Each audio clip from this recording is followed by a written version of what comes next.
नमस्ते चेतना रेडियो पर मैं डॉक्टर मीनाक्षी। हम शरीर के विभिन्न अंगों के कैंसर की चर्चा कर रहे हैं। उसी श्रेणी में आता है बच्चेदानी के मुंह का कैंसर, जिसको सर्वाइकल कैंसर कहते हैं। सर्वाइकल कैंसर महिलाओं में होता है और ये बहुत ज़्यादा देखने को मिलता है भारत जैसे देश में। काफ़ी एक कॉमन कारण है सर्विक्स कैंसर। तो ये किस किस कारणों से होता है, क्या क्या इसमें लक्षण होते हैं और इसमें जागरूकता की अति महत्वपूर्ण भूमिका है। अगर टाइम से समय रहते इसका निदान हो जाता है, डायग्नोसिस हो जाता है, तो कैंसर से रिलेटेड जो मौत है इसकी वजह से या परेशानी है उससे काफ़ी तरीके से बचा जा सकता है। तो इसकी जागरूकता में एक जांच होती है पैप स्मीयर। पैप स्मीयर में बच्चेदानी के मुंह के ऊपर जो पानी होता है उसको कांच की पट्टिका के ऊपर फैलाकर लेबोरेटरी में सूक्ष्मदर्शी उसका अध्ययन किया जाता है। तो उससे पता चलता है कि उसमें उस पानी में कहीं कैंसरस सेल तो नहीं है और आगे जाकर ये सर्वाइकल कैंसर का रूप तो नहीं लेगा। Cervical cancer HPV virus, human papilloma virus से होता है। और वो वायरस किन किन कारणों से पनपता है या उसके लिए प्रीडिस्पोजिंग फैक्टर या रिस्क फैक्टर क्या क्या होते हैं।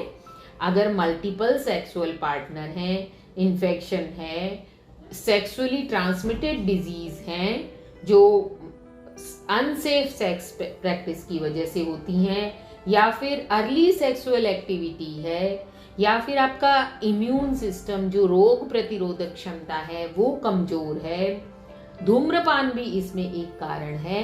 ये सब चीजें रिस्क फैक्टर होती हैं सर्वाइकल कैंसर के लिए।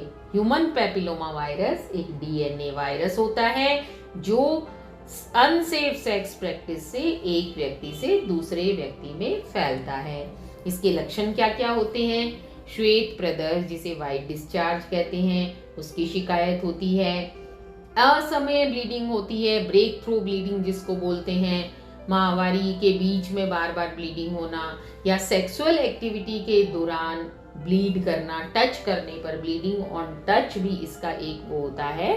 और बदबूदार जो स्राव होता है योनि से वो आता है। फाउल स्मेलिंग जिसको डिस्चार्ज बोलते हैं।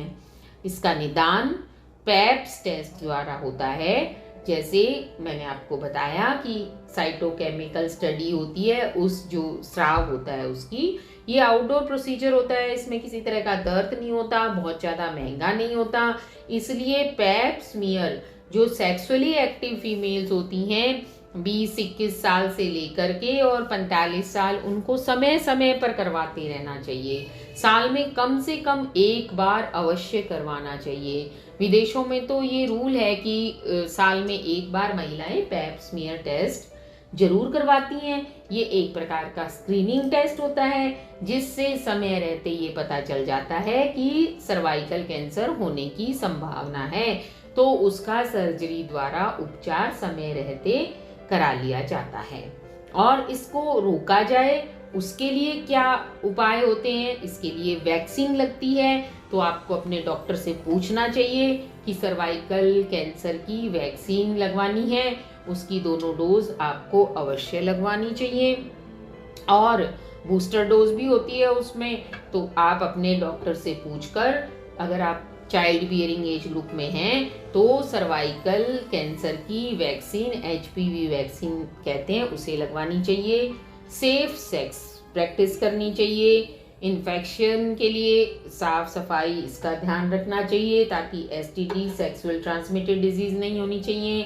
अपने इम्यूनिटी सिस्टम को बूस्ट अप रखना चाहिए। धूम्रपान से बचना चाहिए और जागरूक रहना चाहिए।